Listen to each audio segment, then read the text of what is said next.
What's up, everybody? Welcome to the latest edition of the Starlight Digest podcast, coming at you live on October 5. All right, this is episode 179, and I'm your host, Chris. As you see, we're missing Moocher. Here's what happened, guys. So, we went big, right? We're up to over 1,040 subscribers now, okay? We're monetized. We're making like $7 a month. All right, things have gone big. But in order to keep these subscribers, we need to keep things clean. And some of our sponsors have come in and complained about Marco and his beard and said we need to be just a little bit less fuzzy, okay? So a little bit less fuzzy. He was a little too fuzzy. He wouldn't trim it down a little bit. So in replacement, I'm a little less fuzzy and I can stay, okay? So the men's $5 Shave Club gets to stay as a sponsor, and Marco's out. So sorry, Mooch, miss you. Okay. But once we get Just for Men back, then he can come back. Once we get Just for Men as the sponsor. Yeah, well, we all should have Just for Men as a sponsor. So there we go. And beyond that, who we have with us? We have Scott. What's up, nerds? I'm on the other side. Oh, it looks right on this side. I have the mirrored view. I'm all screwed up now. And all right, and we got Joe Banks. What's up, Joe? What's up? What's up? All right, so you guys know Ernie and Crystal will be here. They're just running late. There's a whole bunch of traffic in the hyperspace lanes, so they'll go ahead and cruise in here and jump into the line as soon as we get there. We are allowed to hold places in line for our homies. That's right. So we know. All right, whether it's 2 or 95, right, Joey? Damn straight. All right, so here's what we got. Scott, we got some housekeeping to do. Can we talk about our Patreon patrons real quick? You got it. And I don't know how to do the ticker, so bear with me. We'll pretend the ticker's going on down there. I know. Thank you. Thank you for that action. That's great. It's going. So, special shout out to our Patreon patrons. We appreciate you. If you would be so kind, log on to patreon.com/Sarlacc Digest Podcast and donate a couple of bucks. Every bit of it goes back into the production of this show.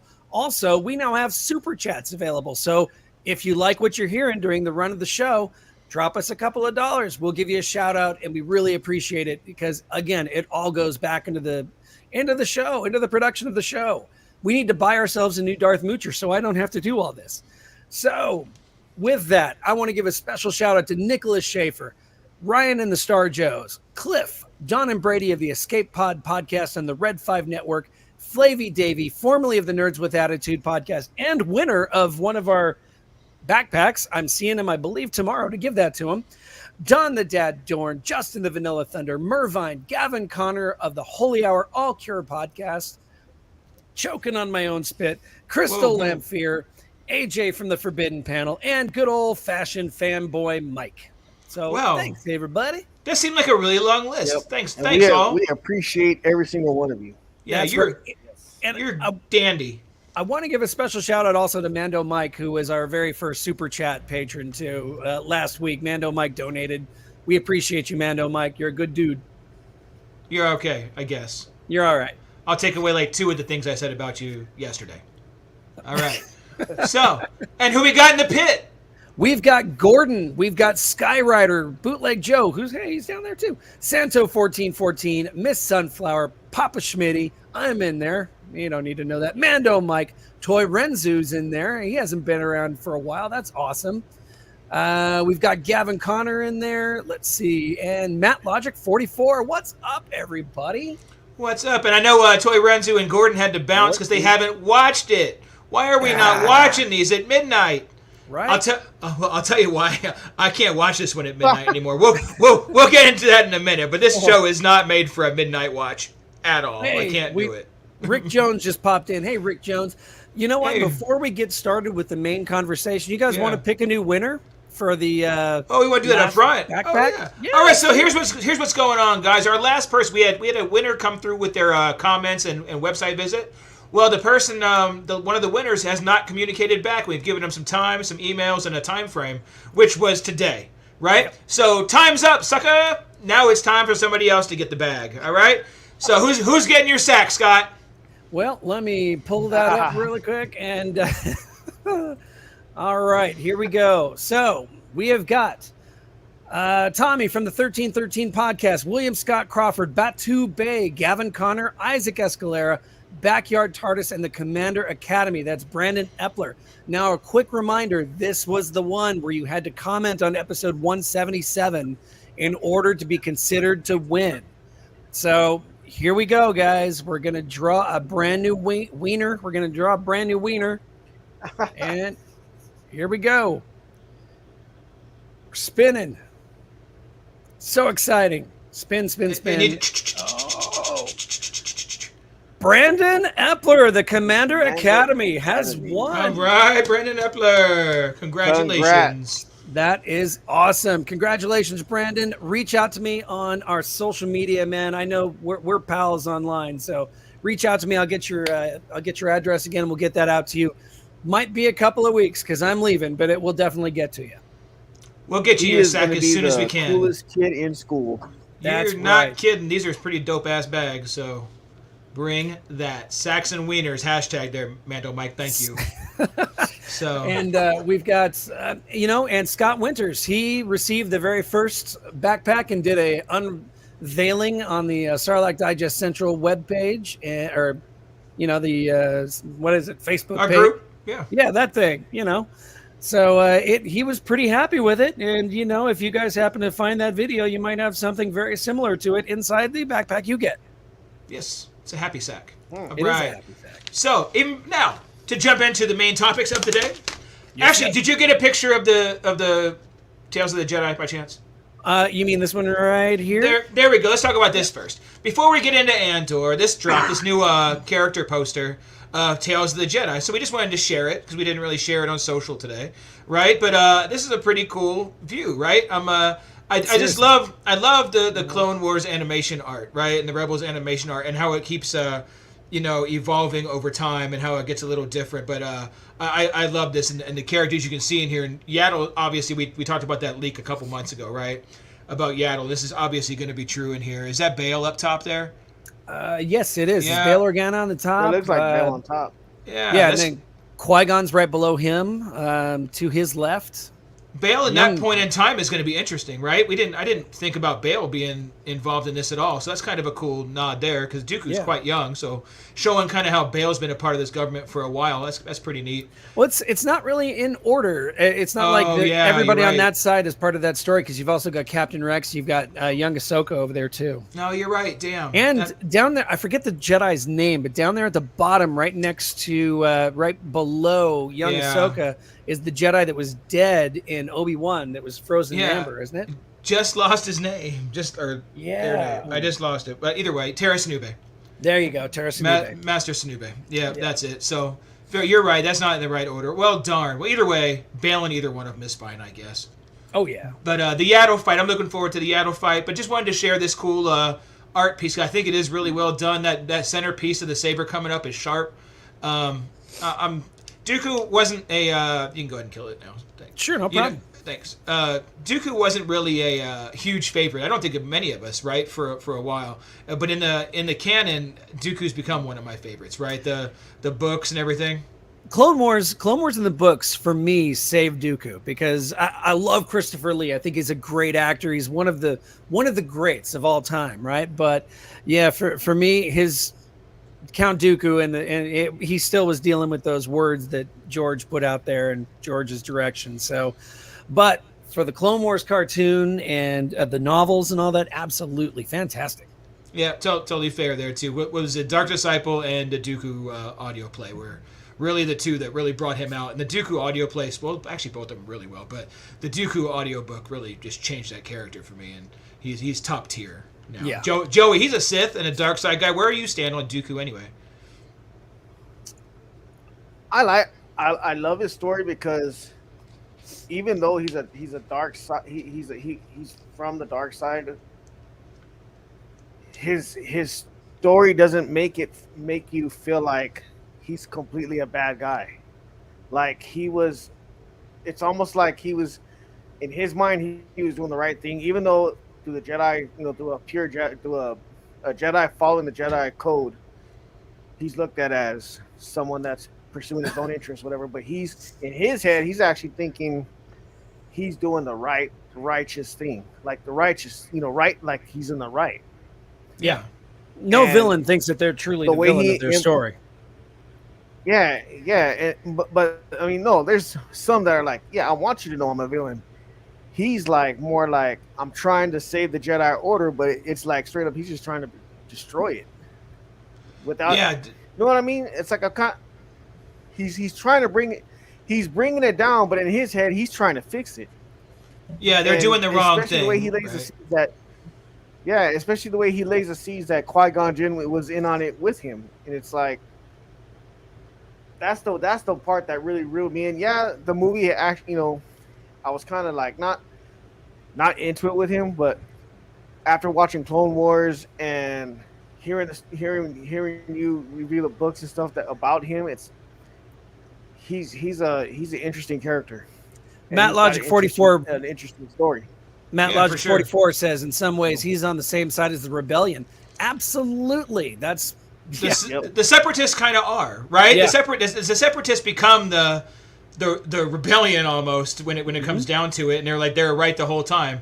It's such a weird thing since Sidious was controlling them both, Yeah. right? It's such a mess, really. Whoever won would have been in the right or in the wrong. Whoever lost was going to be in the right because Palpatine would have been in charge of the other one. Yeah. You know what I mean? It's such a weird thing. Hey, what's up, Ernie? Welcome to the show. How's it going? So It's good. going. It's going great. Good. To I see had to you. watch Andor.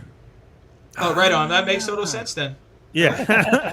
Good stuff. Because we haven't even got to it yet. We were just going through the Tales of the Jedi poster that came out in Dooku. And that was it. We were waiting for you to start Andor, Nice. so you wouldn't have to, go back and retread anything, bro. So we're nice, right. nice. Thank you. All right. So as we get into it, so this was let's jump to Andor now since we're all here and happy. All right. So we're in episode 5 of what's 12, right? So Yep. we're at 12, and we're about to get to setting up what we know is going to be a big heist, which looks like it's going to happen at the halfway point in episode 6. Okay, so I want to talk about how we've gotten here so far through 5 episodes, what you guys think of the whole thing so far, and this episode specifically, just a rating, kind of, and quick thoughts on the episode specific before we get into actually deep dives. Okay. So Ernie, let's start with you today. What do you got, man? What was your thought on the series so far and this episode? The series is great. It's Star Wars, but not. We're finally getting that other side of Star Wars. It is so Star Wars, but it's not our Skywalkers, Right. any Sith, any Jedi, anything to do with our main characters. That's what's so good about it, but yet it's still Star Wars. And it's that behind the scenes, on the side type stuff that we're getting to see. And the way that it's being laid out and played, and now onto this episode, that was a great freaking episode right now. That was amazing. Like, there was so much depth in it, so much feeling. Like, if you're not all in, I don't get how not, because they're doing a fantastic job. It's that whole side to it. There was so many quotes in here that I want on shirts now. Like, Oh, there were a lot of good one lines. Yeah, for sure. I can't wait to watch it again. And then the Easter eggs inside his room, they're Yep. giving me everything. So that's how I feel right now. I'm all on board. I'm all for it.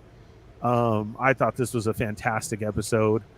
You really get character builds like all the way around from everybody who they showed us, and understanding more. And I think that makes it even more so Right on. to what's going to go down in this season.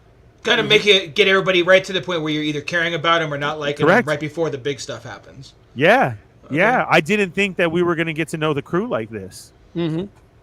Yeah, no, that was important. That was important. Yeah. For sure. All right. But I didn't think in a series like this. I thought we Yeah. were just going to see the heist. Yeah. Yeah, Is yeah, he going for to pull sure. it off or not? And Yeah, instead, 'cause- we're getting this depth. We know more about this crew than we did the solo crew on that heist. Right? I mean, so, Or Rogue One, or any of the characters in Rogue yeah, One. true. Yeah. We knew very little background on Rook or any Little of them, background. right? Now Right. you can Yeah. play this out. Now you got favorites. Now Yeah. you got. Oh man! Well, I hope this happens. Like, that was amazing right now. That was cool. Very cool. I'm enjoying right it. On. Right on. Joe, what you got? Okay, hear me out. So- It's not that I don't like it. It's not that I like the show and I like the series, and it's getting better as every episode's going. But I fall in that category of give me my Sith and Jedi. Yeah. This is not the Those story are the for stories you. it's not, but it still intrigues me because for one thing, it's Star Wars, and another thing, it's it's another animal that you encounter that's a part of our world of Star Wars. So Hi. I mean, Hello. it's not that I have to force myself to watch it. It's just sometimes I get lost. Sometimes I get lost. Like this episode helped me understand it more because of the like how Scott was talking about earlier, the character building. And now I'm starting to latch on to these characters more because we're starting to finally get like some deep background on them. So again, as each one goes, and I'm having a big feeling that I forgot his name already. Cyril. The fallen cop. I call him the fallen cop. Cyril. Cyril. Yeah. Something huge is gonna happen with him because they're still on his story. Yeah. You know, they're focusing on the guy eating a bowl of cereal. Come on. Yeah. Oh, for And sure. for some He's gonna reason, have they just something. they keep going back to this guy's story, and just the look of him, you could tell something huge is going to happen with him. But Yep. overall, I'm liking it more and more as it goes. It was a tough watch the first couple episodes, but now it's getting better because we're starting to get into the meat. So Very cool. yeah, that's me. Agreed. All right, and Scott, where are you at on this right now? I'll keep it brief because I know we want to move this along a little bit, but I Fine. freaking love it, man. Bless you. I freaking love it. I absolutely dig it. I like the fact that we are getting. Yes, it's not your action-packed, constant, battles here and there. There's no Jedi. There's no Sith, but we're getting this look into what life is like in this galaxy. We are finally. Joey brought it up. They have cereal, and I know that you've got a counterpoint to that, Chris, but I freaking love the fact that he's eating like black, green and brown trick cereal for breakfast with his blue milk. Just the little nuances like that. Cyril Karn is an action figure collector. He's got clone troopers on his desktop, right in front of him. I love it. I love that bit of world building where we're going with that. I like that every time we go into forget his Rail. Every time we go into Rail's shop, there's nods to Indiana Jones. There's nods to Crystal pointed out one this morning, and then lo and behold, there's another one. It's unreal the amount of really cool shit that you see if you just focus in on the little nooks and crannies of this show. Yeah, And we were sitting there and we're like, that is something. What is that? What is that? That second piece of carbonite The fertility, yeah. is the fertility idol from Indiana Jones, and we saw the whip on that first one. So That was cool, Crystal. I had never seen that, Crystal, so that was really cool. Then I was analyzing it for sure. that was cool. And then go to find out that in another shot, I think this episode, you see the Shankara stones on the back wall. We I talked called about that it last episode. We talked about it last week, Yeah. but we couldn't tell if they were really that. And you get close up this week, you can tell clear told as you. day that's what it is. Right there in the back right. I knew it had to cubby. be. That is so freaking cool. So they've gone full I didn't on. see the idol though. That's freaking awesome. Yeah. The idol's the second piece of the carbonite I behind the didn't whip. catch it. Damn it. So they're all in for Indy right now. Oh yeah, and I mean, so the absolute world building, the fact that we're getting to know these characters on a really deep level, it's working for me, and I brought it up in a personal chat that we've all got, that it feels to me a lot like Breaking Bad did, where you've got this universe and it's not always action packed, but there's this underlying tension, and there's this character development in it that just keeps building and building and building to an explosive finale. And I think that's what we're getting with it. Not an explosive finale, but an explosive mid-season action-packed event. And I said I was going to keep it short, and then I ramble on for 5 minutes, but I love it, man. I absolutely love it. Very cool. And Crystal, see what we're doing, you jumped in right there. Where do you think about the whole series and this last episode? Where are you at on it?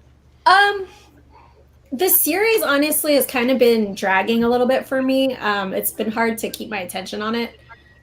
There's a couple cool parts that I'm like, oh, okay, that kind of fills in some story. But I'm waiting for something to happen. I'm waiting for it. That's fair. So, I'll tell you what. I'll tell you what. So series wise, I give it it's like in a B range, right, for me, right? Because I got to have somewhere to go. It's not an A yet, right? It's not. When you said Breaking Bad and Saul earlier in the chat, I about flipped my shit. Because I'm like, no way. I said this show hasn't earned that yet, right? It hasn't. It's on episode 5. It's not there to compare. So I won't go. But I'll give it a B right now to see if it can raise up. But hold on. But with Breaking Bad, by episode 5, we also weren't there either. I think it's building up to that, which is my point. Saul, I was there on 1. But the point being, it can't be compared yet because we don't know where it's going. Right? And as of right now, it's my 3rd favorite show on TV right now. I'm a Star Wars nerd, dude, and it's my 3rd favorite show. It should be number 1. Right? That's where I'm at right now. But by 12 episodes, I might be different. But look, the first 3 episodes, we know they released 3 episodes on purpose first because the first 2 were kind of a drag. Right? 3 was the big one. 3 was great. 4 was outstanding.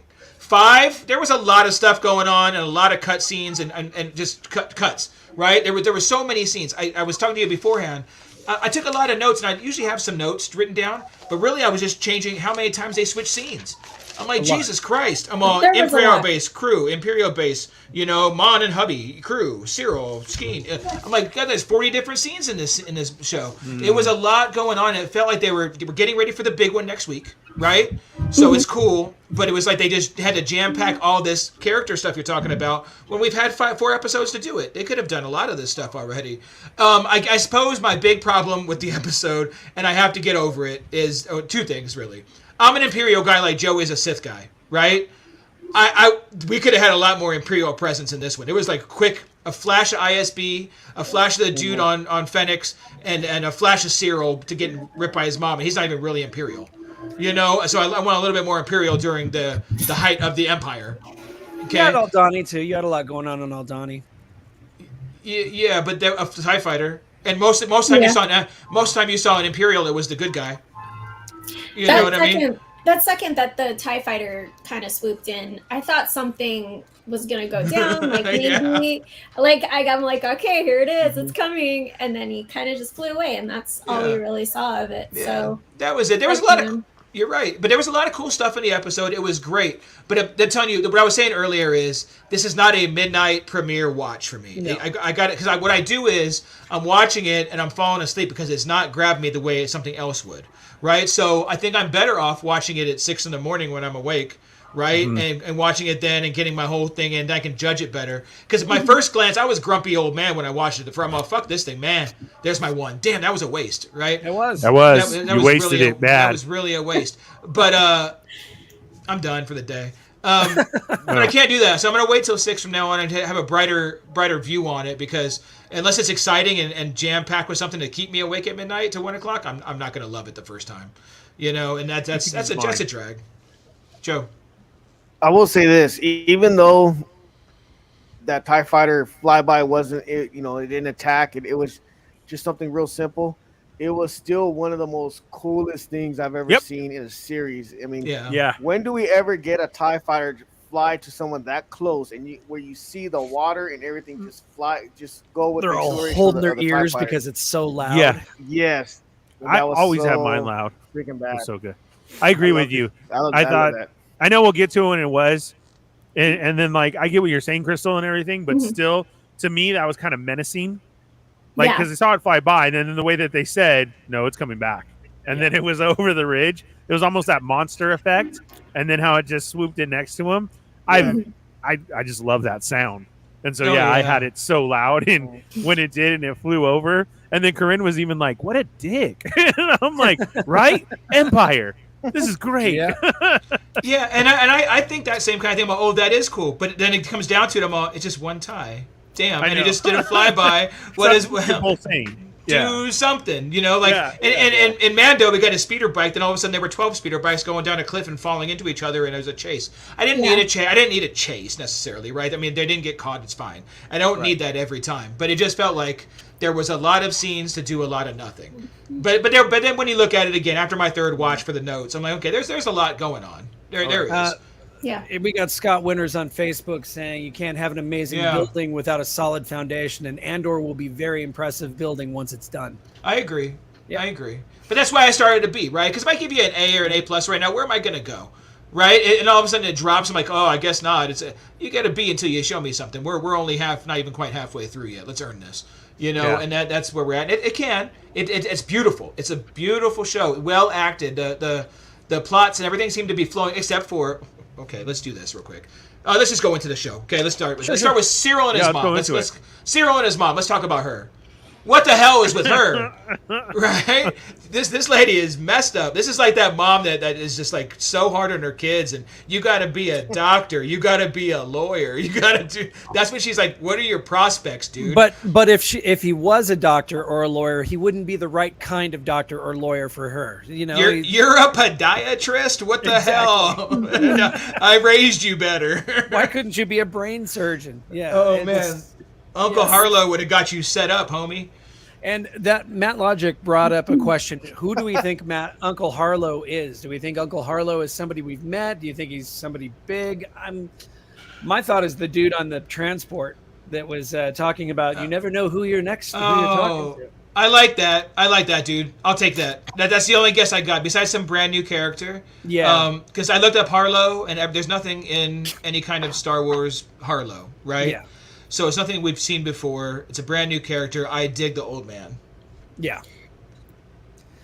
We've also got, like I said before, we've got our very first Star Wars cereal. Chris, you got a problem with this? Yeah. When the coolest reveal is some effing cereal, I have a problem with the episode. That's my problem.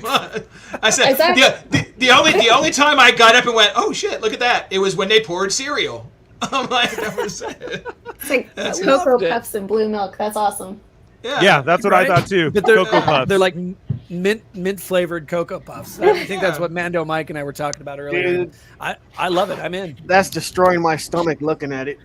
And I want it. Yeah. I'm thinking lactose they intolerant. haven't learned. Marketing hasn't learned. How is this not going to be in the store this weekend? Walmart, Right. Target, or a grocery store to go pick not up just- Andor cereal. It's just not just Hasbro that screws it up regularly. It's Right. General Mills too. Yes, Which is we've funny. We've had 3POs.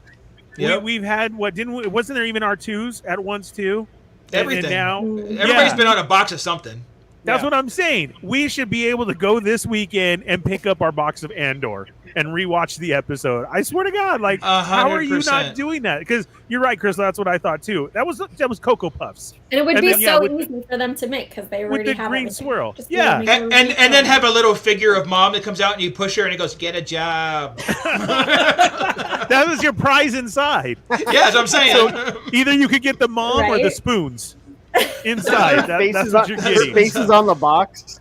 Yeah, no, on the Faces back on the you box. can cut it out. Oh man. That's You can funny. cut it out and wear the mom. Be a disappointment. Eat our cereal. and Poke her get eyes judged. out. Yeah, Right? I want it. But then They they really missed it. Then we also had Cyril in his room, and he's got this action figure standing right in front Yeah, of him. let's check that out. Proving, that. hey, and look, they're on Tashi Station stands once again, proving that Lucasfilm and Disney watch our show and listen to us constantly. They even ordered from Tashi Station Emporium, so That's right. bring it. And then he's got that other clone trooper there, and I mean, here he is right here on another Tashi Station stand. Look at that! I Right. mean, Weird, right? weird, so weird. Hey, look at Rick Jones. Wonder if Mom's gonna get an action figure. She's not gonna get a Black Series, but I promise you, I'll get a Pop. Yes, Yeah. And she'll before have that look in her eye. I get a Battle Droid, we're Yes. gonna have a damn mom Pop. Yeah. Cyril's mom. You're They gonna buy announced that. Oh, go ahead. I said you're gonna buy that pop, and she's going to, and the whole thing, she's gonna just make you feel stupid for buying her pop. You know? She has to have her hands on her hips and her head bobble sideways. That's Like, it. just, no, none of this. Just What were Always you a saying, no. Crystal? Always a no. Oh, I said they released that new Andor wave. What's going to be in the new Black Series wave too. Not impressed, honestly. no, Yeah. Mom. No, mom, No, not Mom. yet. Is Linus? Then I no. don't want to hear anything else about your Black Series wave. So we're done. You, I'll come back around when I have some you, pops. you can join. You can join in with Toy Migos to get the wave talk. We're done with that shit here. Okay. There's no Linus. All right. So we're on Cyril's mom issues. Let's see who we're at. Oh, how about let's go to what's his name? Skeen. Checking Andor's weapons. You got a picture of that? Who the hell goes in? How did he sleep through this? he took a nap and this dude Skeen goes out and gets all of his weapons because Vel told her to. That's a little shady, right? Like this dude is entirely shady, and he's also obviously an ex-con. He's got the tattoo of the barcode on his chest from where He's got the prison tats. The prison tats all over him. Yeah, Uh-huh. and you would think that was a time for him and Andor to bond because Andor was talking, Cassian was talking about how he was in prison as well at the age of 14, and this guy does not give two craps. He's like, yeah, you think for a second they're bonding, they're becoming buddies, but no, not really. Right. What I found weird about this part after the episode, right? At first I was like, okay, we stole his weapons. That's kind of jacked up. Andor took this pretty well, right?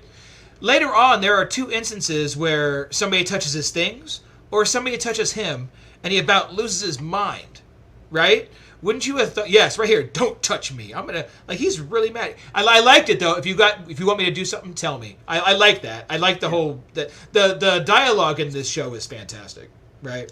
I dig that. And then the other one was don't touch my stuff, right? He was about to touch his stuff. Well, he had all of his guns. Why wasn't he all pissed off then? It was just kind of weird to me. I'm like, when did this happen? Like, what triggered him here? Yeah. So kind of interested to find out this trigger and what's going on with him here. But Skeen checking his weapons was pretty wild. What's that? I think you get that because basically he was defenseless at that point. He had everything of his. Yeah. So he had nothing on him to make that threat.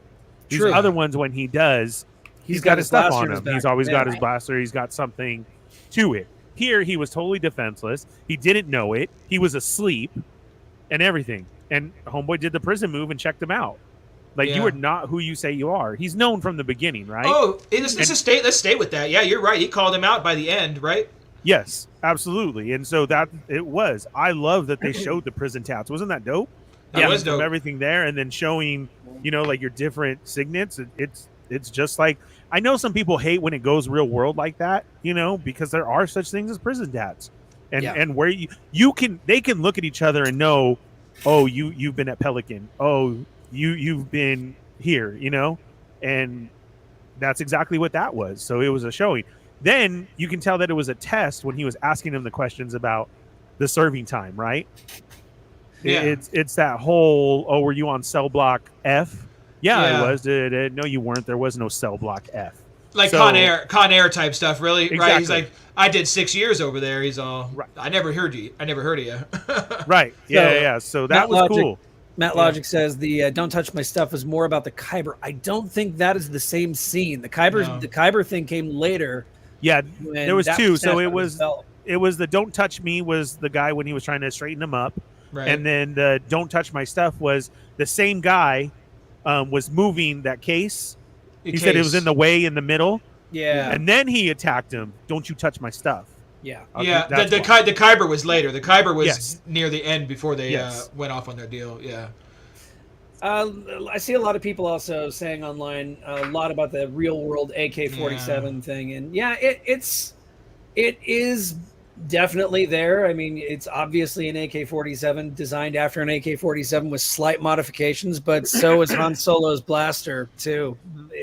It had some modifications on it too. But it's more spacey looking, right? It is more spacey looking. So that's I get that. Especially the problem is, go ahead. It's an older gun that we're not used to seeing. Han Solo's deal, right. It's an older gun it's an old German gun. This AK-47, we see it on the news every day whenever you turn it on. So that's the problem there. Here's my thing with that. when they showed them with the AKs.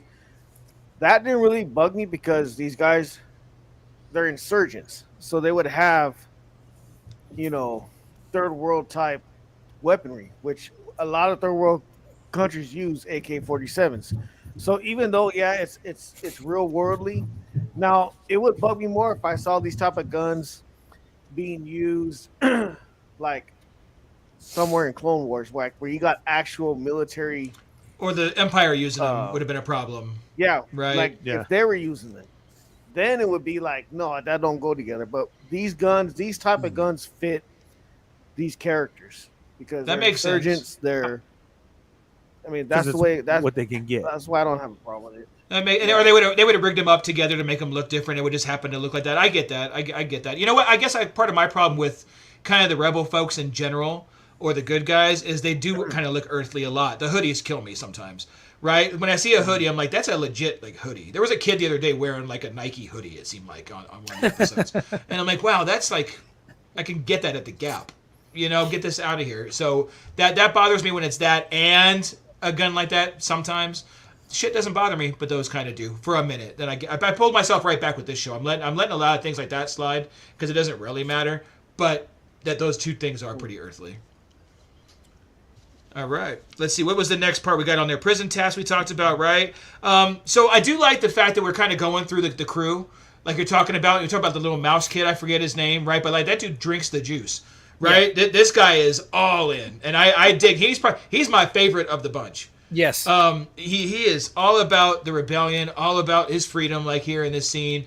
I like this guy a lot, which means you all know it. He's dead next week, right? I think what we're looking at right here is Cassian next to the two that are going to die first.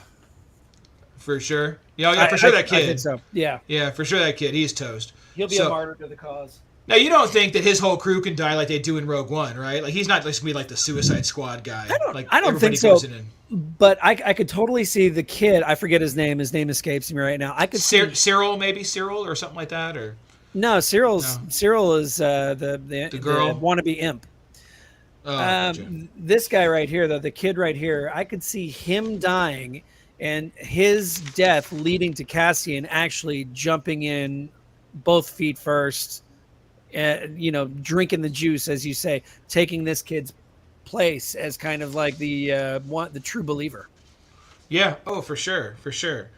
That kid's probably the coolest one. I like to see the differences, right? You always just think everybody's here. So between him and Skeen are the two I was going to draw a comparison to. You think everybody's in it for the right reasons, like Leia, right? But when really they're all different reasons. You've got the one kid that's in it for freedom, the one guy that's in there for revenge, and you got Cassian who tells everybody he's in it for the money. Like I made that point last week. This dude is Han, right? He really is. Just this is how Han's story could have been.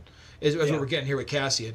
But just need to see that, right? Revenge and hope, they're all together fighting for the same thing. But you kind of always just took it for everybody's like rebellion, screw the Empire, and it's not always the same vibe, right? Right. She made a comment in there too, which was really good. Earlier, that plays to that was what was it again? Somebody posted it earlier. Everybody's rebellion is different. Oh yeah. There was a point to that. Yeah. What was it? Or everybody has their own rebellion, or something. Yeah, Vel said it. She said it to him, and I really liked that. I was like, "Ooh, that hits," because it's for sure. It's true. It's everybody's point. So that's what we hear from there. I was like, that needs to be on a shirt. That's what I'm saying. That's what I was saying earlier.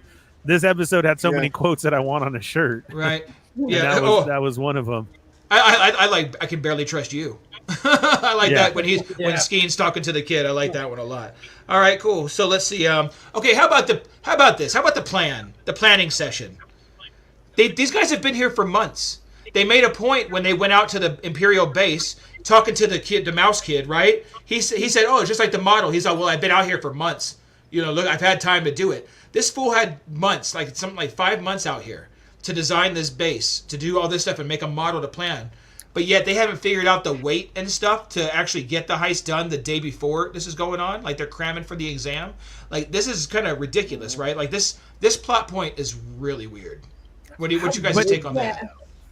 That's just how would they get the exact weight? Because they're talking about a transport that's loaded with a nebulous number of money. How can you know exactly how much that much money is going to weigh?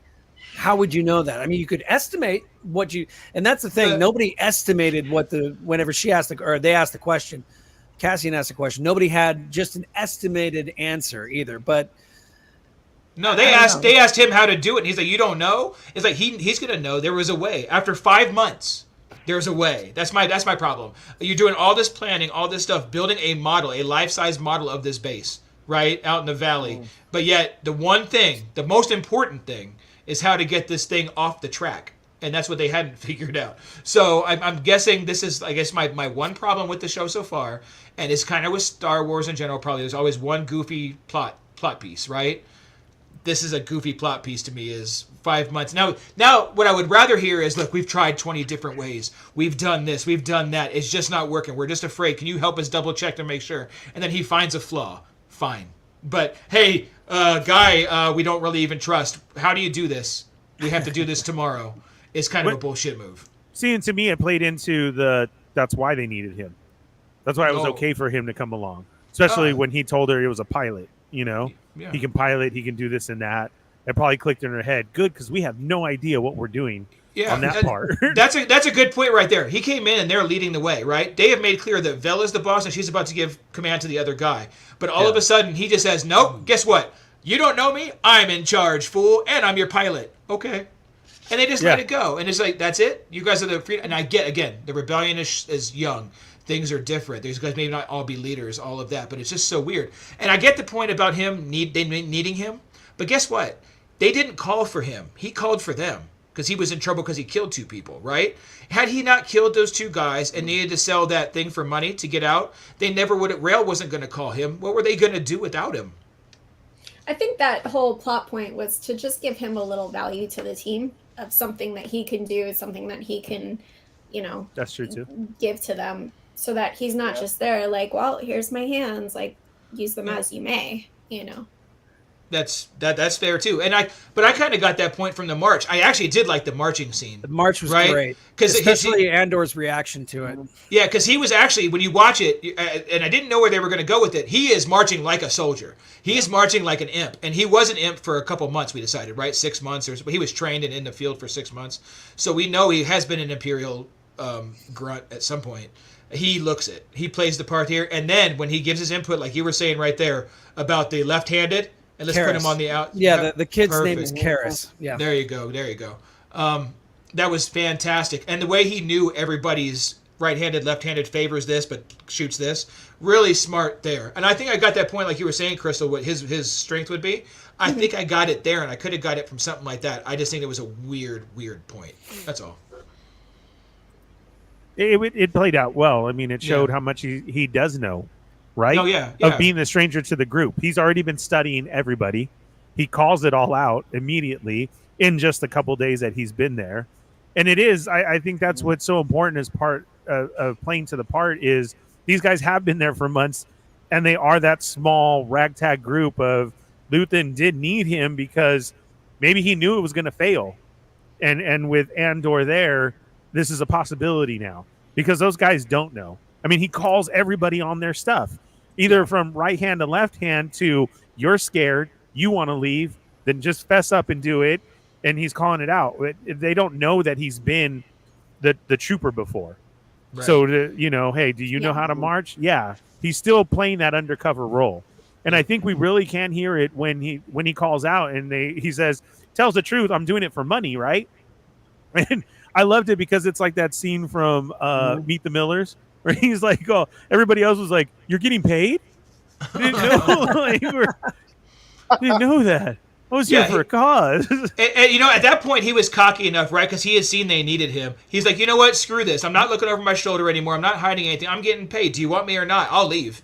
And that's it. They're all, no, we do need you. Because obviously they are in over their heads, which is a good point. That does show a good point. I get that. And I'm totally cool with that. I just think it's a little iffy. It seemed like they all respected him for actually stepping up, fessing up, speaking out, and especially with everything that he did right before that with the training and, how he had been watching and told them everything that was going on.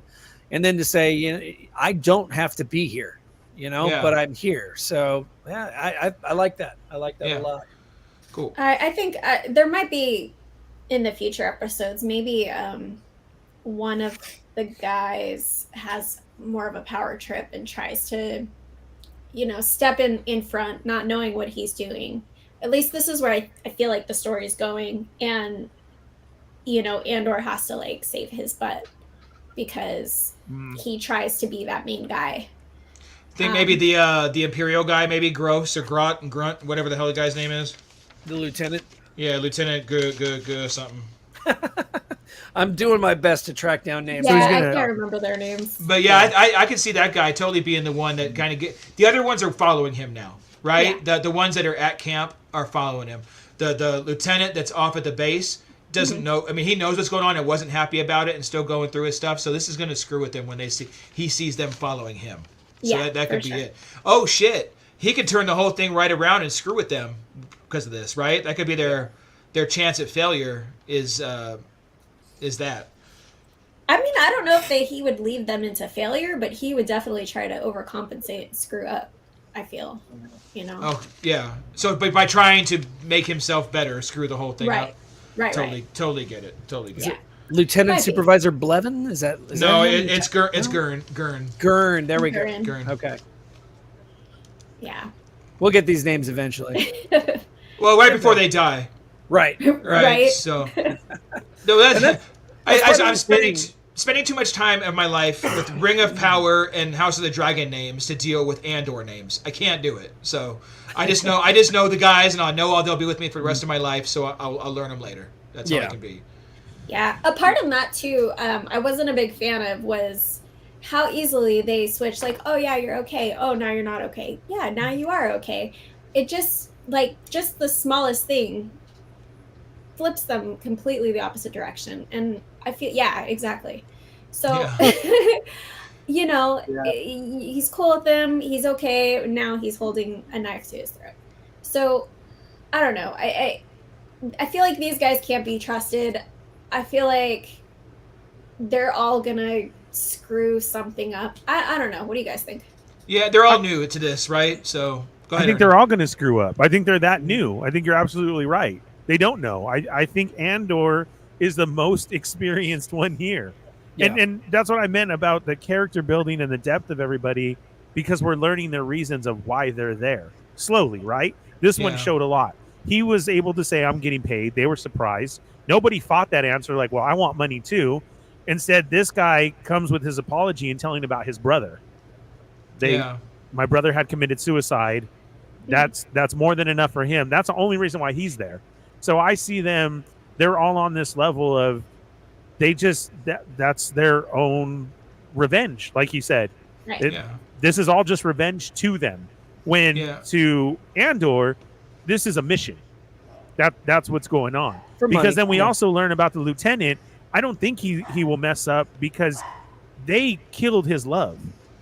And you really saw it too when he was talking to the dude on the bridge, and he's like, these people smell. Imagine if there was 1,000, and then he says, I do. And then we find out because he lost his lady, the Empire took his lady. Basically, his boss killed his lady, and that's why he's setting it up and doing it.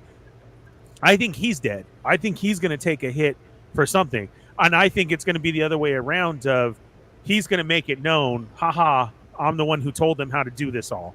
That's like his revenge. I could see him blowing up the entire facility, like some kind of suicide mission to, after they get away with everything, he just blows the whole thing. Yeah, they ripped his love from them. So that's what I mean was it was great to see how this is because we're learning their inexperienced and what their reasons are behind it. And then we can go from there. And I think this may be like Rogue One where that whole team's going to die except for him. And this is more character on Andor's part, right? Of him doing these missions where people are just dying. Like, oh, true. Okay. He just can't win for losing. Everywhere I go, everybody dies. So in the very end of Rogue One, he goes with it. Yeah. So makes sense. I dig that. I kind of like how this crew kind of is the opposite of the Ghost crew. But it's small, right? Like, so you have all these rebel cells that are a small bunch of people, but you have people here that aren't fully trained in just about anything. Right? Whereas you go to the Ghost crew, you can see why they would have been important in a bigger story, right? Because you had somebody that was from the Free Ryloth movement. We had Champ Syndulla's daughter. We had a Jedi Knight. We had a young Jedi. We had somebody whose planet was destroyed by the Empire and Zeb, or his people were destroyed. We have a Mandalorian fighting because the Empire destroyed their people and what have you. So you had all these people fighting for things, and they had training and other stuff. But you had this ragtag group fighting for different reasons, but with no training, which is just kind of the start of that. They needed a leader, like say, the Ghost crew had Hera and Kanan, as it were. But so it's kind of neat to look at that if we're going to see a bunch of different rebel cells like that and realize that they're all small, Yeah. So it's kind of a neat little play against that. All right. So where are we at now? Anything we miss on here? Oh, ISB. We hardly dealt with ISB at all. And ISB has been one of my favorite parts of this. So we got on here, and we got a little bit of drops on Kessel and Fondor and Jakku, naming off different missions where things went on, right? Go ahead. Hosnian Prime also. And Hosnian Prime. Yeah. A lot of different drops, which I really like when they do that, but they're bringing up other stuff. Like if they're talking about issues on Kessel, I saw an article today where like is he bringing up the Droid Rebellion of 5 years ago on Kessel that was going on there? You know, things like that. What's going on Jakku this early on? Which shouldn't be anything. There shouldn't be anything going on in Jakku at this point. I don't think. Yeah, this is where the Emperor hides his stuff. This is where remember he has underground. I thought that was later. But yeah, it would make sense it would get started this early. He's prepping right now for Operation Cinder and the clones and all that stuff that's all going on right now. So it makes sense to start bringing that up, and it's neat to see that kind of stuff brought up. Marco misses us. Oh well, that's tough shit. Get rid of the beard, man. So they'll let you back on. The sponsors guys kicked Marco off, and that's why we can't have him today. Or he could be at a death metal concert. We don't know. It's not that.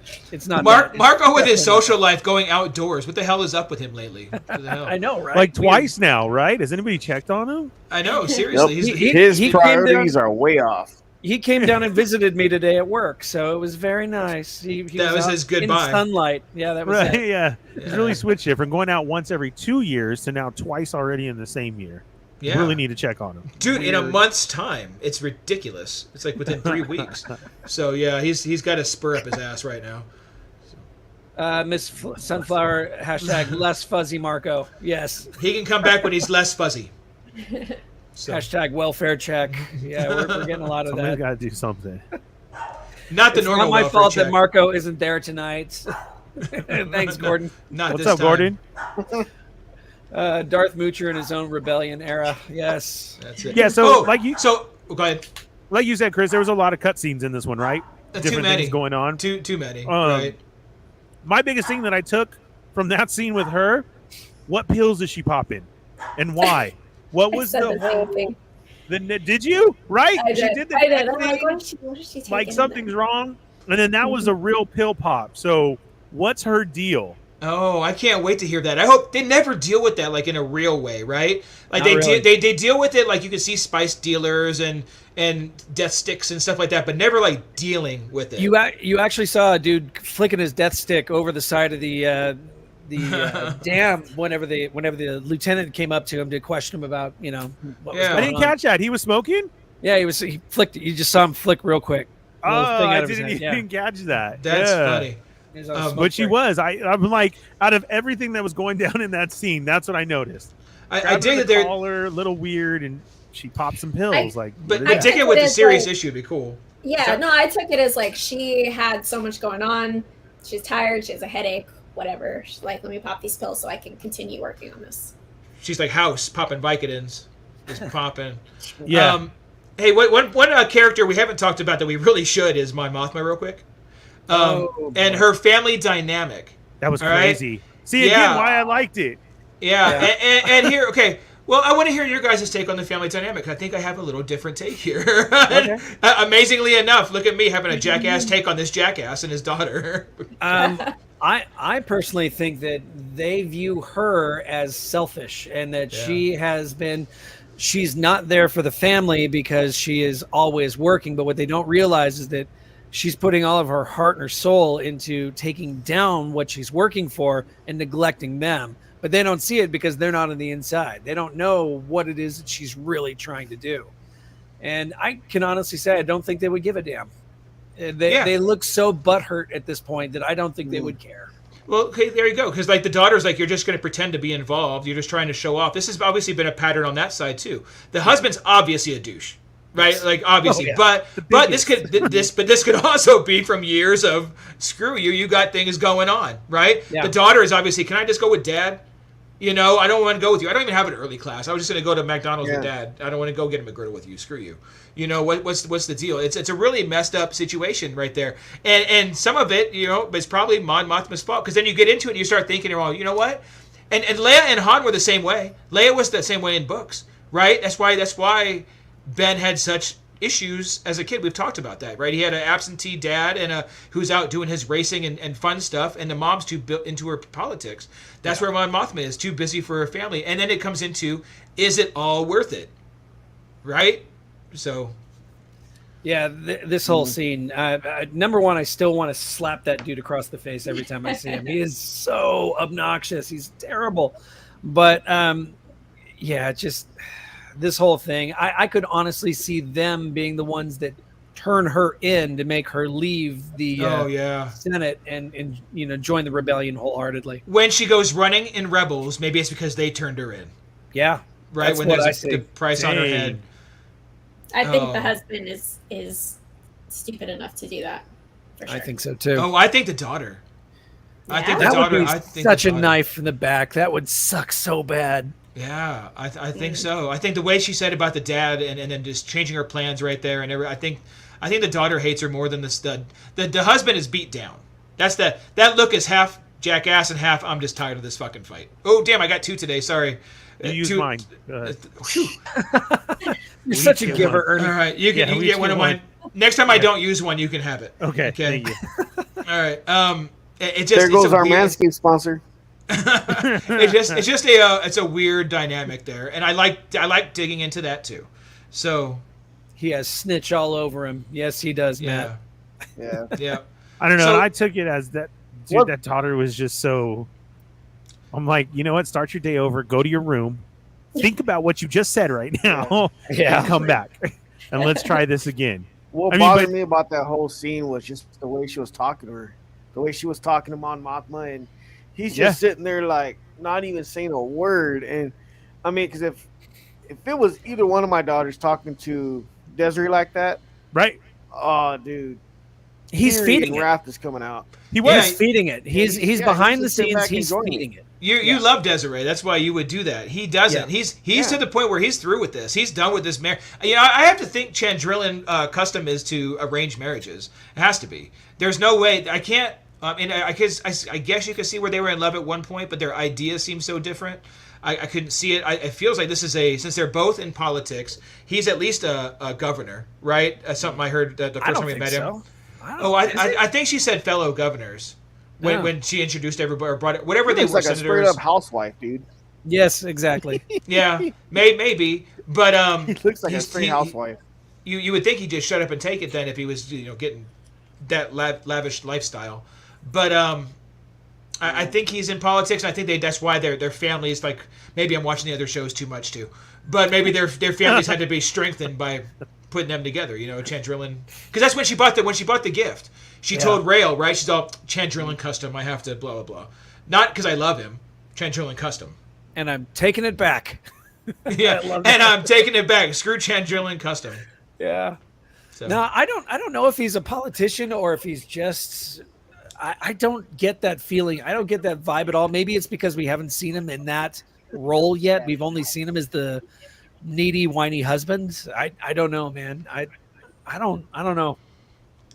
I'm too much of an empath. Dad Mothma. Dad Mothma is a trophy husband. Yeah. Oh man. He's a tarnished, broken trophy husband. Their table conversation makes me uncomfortable. Seriously. Yeah. Oh, I should leave the room. Yeah. Well, and you know what? I'm gonna make a the sandwich. I'll come back in a minute. The way the whole setup was, I mean, with her at the head and them so far away. Yeah. Just the way. Yeah, just the way everybody. Oh, I'm sorry. I thought you were talking to me. Go ahead. That cinematography was great because you felt it. Yeah. You felt that uncomfortableness because they would shoot to him, her, the way that she was talking, and show like how far away she is from them, right? And then when it panned out, and she's like, "I'm not going with you." You're right. He did agree with her. He like nodded at the daughter and put his hands up, like, "Oh well." Yeah. That was so just. Ugh. I agree. The sunflower Dad Mothma should be in Real Husbands of Coruscant. Yeah, for sure. He's an issue. So, yeah, that should be fun to watch play out. That's going to be major. Cyril's obviously going to be major. Looks like we lost Linus, which completely sucks. Unless later on we see him down the line and he's an imp, then I'm okay. Yeah. So, that was it. So I don't. And then the guy on Phoenix, right? That the other ISB guy is obviously going to play a part in something, but it was such a small. Like we saw him for like 3 seconds, right? They came in, he promoted somebody, made him a prefect, with no pay rate, and that was it, and made the hotel the base of operation. That was like the whole bit of his whole, this whole thing. And he can wear a ball gown. He was quite happy with that, by the way. He doesn't care what the guy does. He just wants him to take the job and get to it. Yeah, exactly. But this was a 30-second, just like, hey guys, throw this scene in here just to make sure we don't forget about this planet. I think that's exactly what it is. I think they were trying to make sure that everybody knows this planet is still in play and that it's not forgotten. We're still going to see B2 Emo, and we're going to see Cassian's mom, and they're going to be returning. He's going to come back. This adventure that he's on, he's going to come back and see that his planet's been overrun by Imperials, and I think that's just going to further stoke the fire in him to join the rebellion wholeheartedly. Yep, I agree. There's a point where he's going to be in this for life, and that's coming up. When we first meet him in Rogue One, he is standing right beside Mon Mothma and I forget the general guy's name, but he is standing right there at the boardroom table, arms folded, ready to go to war. Yeah, he is in the upper echelons of the rebellion by the time Rogue One gets there. I mean, maybe not the higher echelons, but he's at least a lieutenant or something in that. He would be up at least in to where they'd listen to him, where he could be in the room, like Poe later on, right? Like he could be in the room during stuff. I think he deserves to be there more than Poe, but yes. But you know what I do. I guess. Yeah. I mean, not at this point. Not at this point, no. No, I mean he's after he helps blow up Scarif and get the plan, sure, but that's way later, But anyway, so I think that's probably it right now. I think we've wrapped this up. Hey, anybody else got any cool topics you want to talk about? Anything popping? You didn't get pictures in the room at the end part? What's that? The end? Oh yeah, Luthen. We can talk about Luthen real fast. The very end, we see this room again. This is where we see the stones. Okay, but this is where Rael is seeming disturbed now. Is that what you're talking about, Ernie? Where he's nervous now? Yeah, yes. you see it. First, we're like, dang, this dude's like a badass, right? Like he's gonna be somebody. The way he was yelling, the way he presented himself, and then like this dude is such a great actor because you felt that, right? Yeah. And now just the look of him with his hair, the trying to call, he's worried. He is something is going on, and then that's where I felt, oh man, he knew like these people were gonna fail, and like it's all up to Andor. Yeah, he was the only chance of saving this. He even said Andor was my choice here, and that could have been a mistake. He's taking responsibility for putting this mission together. He's worried that it's not going to work, and this feels like it's his first time doing it, right? And because the girl with him, who obviously seems like way under control and way like cold-blooded and with him, is it a partner? Is it his wife? Who the hell is this, right? But she knows what's going on.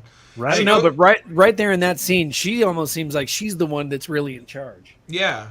It's like, just do it, Rael. Shut up. Yeah. Which again is there's so much to the. Hey, what is that helmet there? You see a helmet? Oh, that's the same one. It's the Sith. That's the same one. Yeah. It was in two different rooms. Yeah, it was weird. Okay. But it looks like an Inquisitor one. Right, I just caught that right now. Yeah. Right? Yeah, because I saw like the Darth Vader. Yeah, it was weird. It was, around last week it was in this dark room too. Like they have two of them. It's weird. So where's the fertility stone at? It's behind the. It's from last week. It's behind the whip. You guys keep talking. I'll see if I can find it. Yeah, that was from last week. Oh, and I said that too. I wish somebody could brighten up that picture because I couldn't see it. But I saw the stones right away. Just his worriedness. What's going down? It's really like, I don't know. It has me hyped for the next episode because what is it going to be? And then as we end with them and the whole talking on the hill, right, of what are they going to do and like that. And the guy tells his thing about his brother. And then basically you feel like, maybe, yes, Andor's going to take over and that's what's going to run it. Are they all going to die? I'm there with it. Yeah. But I do want to know, though, what the hell do you think Vel and the other girl are doing? If they're going to go, it's like a robbery heist, right? Like they're taking money, or is that credits, or is that? They showed the thing of right here, so you can see right there. There's the fertility idol. That's sick. Behind there. That's great. But I didn't get a screenshot of it this week. But they had the rolls of money. I saw that. So it is a money heist, right? Yeah. That's what I was saying. What we're looking at, that is money. Isn't it Imperial payroll or something like that? Yeah, it's a payroll for the whole sector, right? Yeah. See, for a quarter. Again, because we didn't know what was going on, is is that a list? Was that like a digital thing? Is that so? When I saw them, I'm like, okay, so this is like a real money heist, like a bank robbery. They're taking a train. They're taking a section of a train. Right, exactly. So Fast Like, and the Furious. That's why I love it. Or Solo. Yeah, on that Right. one where they were taking the whatchamacallit. Yeah, the coaxium. The coaxium, right. So, Yeah. but she's obviously going off and doing something. What do you guys think that she's doing? We didn't hear that. No, we didn't. But we know that they are separate. She didn't want to have any Her and the questions other asked girl. about what she Right. and the other girl were going to go do. Yeah, I have no idea. They're obviously going to need a ship to pick it up, so they must be the ship. Well, he said he was the pilot. He's the pilot. Yeah. Right. So- So that guy's going to have everything set up. They're doing something else. Yeah. I don't know. I think it's supposed to be important. That's why I was wondering if you guys had any clue or any ideas of it. No. Because it's What do you obviously something. I don't know. At first, I was wondering. I mean, obviously, the lieutenant said that it made it seem that she was dead. Right? They took her from me. Are they all Yes. in prison? Are they supposed to go save his lady? Do they have them in prison? Well, yeah, they didn't say she was dead. They did say they took Correct. his love. You're right. So that's what I'm saying. Did they, when he says that they gathered, or there used to be so many people here, we didn't hear. I think we're just kind of thinking they killed everybody, right? I mean, we hear the brother's story that they came in and through the flood. But they could be slaves somewhere working on something or building Correct. this big naval base they're gonna bring in. Is that the deal? You have to go get my lady, bring her out. You can take the money, and I'm going to set everything up. That could make sense, but kind of it could. That's what my thought was, because he didn't say dead, right? I mean, you just kind of, that's what you assume, and that was it. And then the whole Vel has somebody in her blanket. Is that the girl? Was that her lady? Think so. Or who were they talking about? The blankets. He said she already shares a blanket. Then they showed the girl come out with a blanket. I think they're together. Yeah, that's what I thought too. So they're going together. I don't know. I found that all weird. Geo the Hutt says he thinks they're going to What up, cause Geo? a diversion to draw everyone out of the base or something, which is possible. But I thought that's what the light thing is. That's exactly. They already planned. They had that plan this time because the lieutenant actually talked to them about leaving, get this done now, move it on. So they talked about how nobody wants to be out here during the eye, and so it's going to be empty. And he was kind of smirked at that. He's like, this worked out really well. Yeah. What was the and I think I missed this part. What was the correlation between Luthen and her? Like, did they have any kind of deal? He just dropped Andor off. We don't know either. We don't know. It's tripping us out, and they're not allowed to know that it's him. Yeah. Only Vel and Andor know it, and nobody else is allowed to. So could they? I mean, because I'm guessing stealing the money somehow has to get back to Luthen because Mon Mothma mentioned they're running out of funds. Yeah. Right. So, I mean, are they like coming up with a diversion so that when they get the money, maybe they're just going to take it from these guys and send it off because they're part of, the bigger picture? Oh, stealing it from them, stealing it? Yeah. Oh, wow. Like have the rebellion come and take it from them? Yeah. I don't know. I mean, that might be kind of far off, but if they're because they don't want anybody to know. I feel like there's something more. I get what you're saying, because they obviously don't want Luthen, Mon Mothma, right? Everybody's got to hide their thing. So if Andor's crew is stealing it, and then Vel is the one to steal it from Andor, and then it can go to the Rebel Alliance, nobody knows where it is. Who did what, right? Where is that money? Only after that, then. I get that. What if they are hopping in TIE fighter? What if they're stealing some TIE fighters to cause more diversion or to be backup or cover for the escaping train? I'd be cool with that. Anything in a TIE fighter is cool. I just figured they're going to be in a bigger ship, and they're going to get the money to that bigger ship, and then they're going to jet off to meet Rael or Luthen. I think there's not a lot of people in this militia, so I feel like they need all of the bodies on deck. So for two of them to just be like, that's almost half their crew, Yeah. So it does seem a little odd. Yeah. Well, we shall see. As this develops and the characters develop and the plot line thickens, we shall see, right? We've got 7 more episodes, so just what the hell? That's a lot of time to film. Love it. So Yeah. So I do love it, Yeah. even though I'm not going to take off. This is a slower episode. It was the more boring episode to me, right? But I mean, I still love the series and I love where it's going. And it's like I said, it's a B now. I could see it being an A easily. All they got to do is a couple cool little things and make it end on a cool note and get me ready for season 2. And I'm jacked, you know? Yeah. Miss Sunflower, what if Cassian's sister is the girl that is with Luthen? Oh, That could be interesting. And that's how he knows everything about her. right. Interesting. I forgot. That's a good one. Yeah. That's good. Sisters out there. Well, shit. And he's wondering and looking. Yeah, and that Star Wars is all about family. That's right. Yeah. So, all right. So good. on that note, well done, Miss Sunflower. You have the You win the no prize. Theory Craft no prize of the day. So well done, well done. So guys, I think I'm going to go ahead and wrap that up. Before we start doing this, we did forget to do our smash. Do you have a graphic? A graphic? You mean like a Wampa Stomp? Wampa Stomp. Oh, Your like buttons. Wampa, wampa. Okay. Ernie, sorry, I'll put it down there for you so you can Wampa Stomp. Yeah. There, okay. Crystal's hidden. She needs time up That's top. okay. There we go. There you go. I don't even know where my Wampa is. He ran away. I don't know. All right. I still haven't pulled out. All right. I don't Whether have a we- Wampa, but it's Halloween. Oh. All right. So, good deal. So after you Wampa stock that like button, go ahead and give us a follow. Guys, want to thank all of 1,040 of you for subscribing to the channel. For those 12 of you that listen, we want to thank you guys as well. 1,058. 1,050. Look how fast it jumps now. It's just That's ridiculous, right? Algorithms. It's just incredible, right? But for those of you that jumped in the pit with us, thank you so much. Our patrons, thank you so much. Everybody, it's been a blast. So you can find us at the Starlight Digest Central on Facebook. You can catch me on Twitter on the Starlight Digest or on Hot Topic on Instagram. Go around the horn here. Let's see. You know what? Fallen Fat Ernie, how about you just take us out? Shit, this is your gig. Yeah, thank you everybody for being here tonight. Please, in your comments, if you're rewatching this, let us know, as we gave our thoughts in the beginning, how you're liking this so far. Are you enjoying Andor? What about this episode? Are you into it? And then some of our questions that we had here that we couldn't answer, drop those in the comments. That help us out.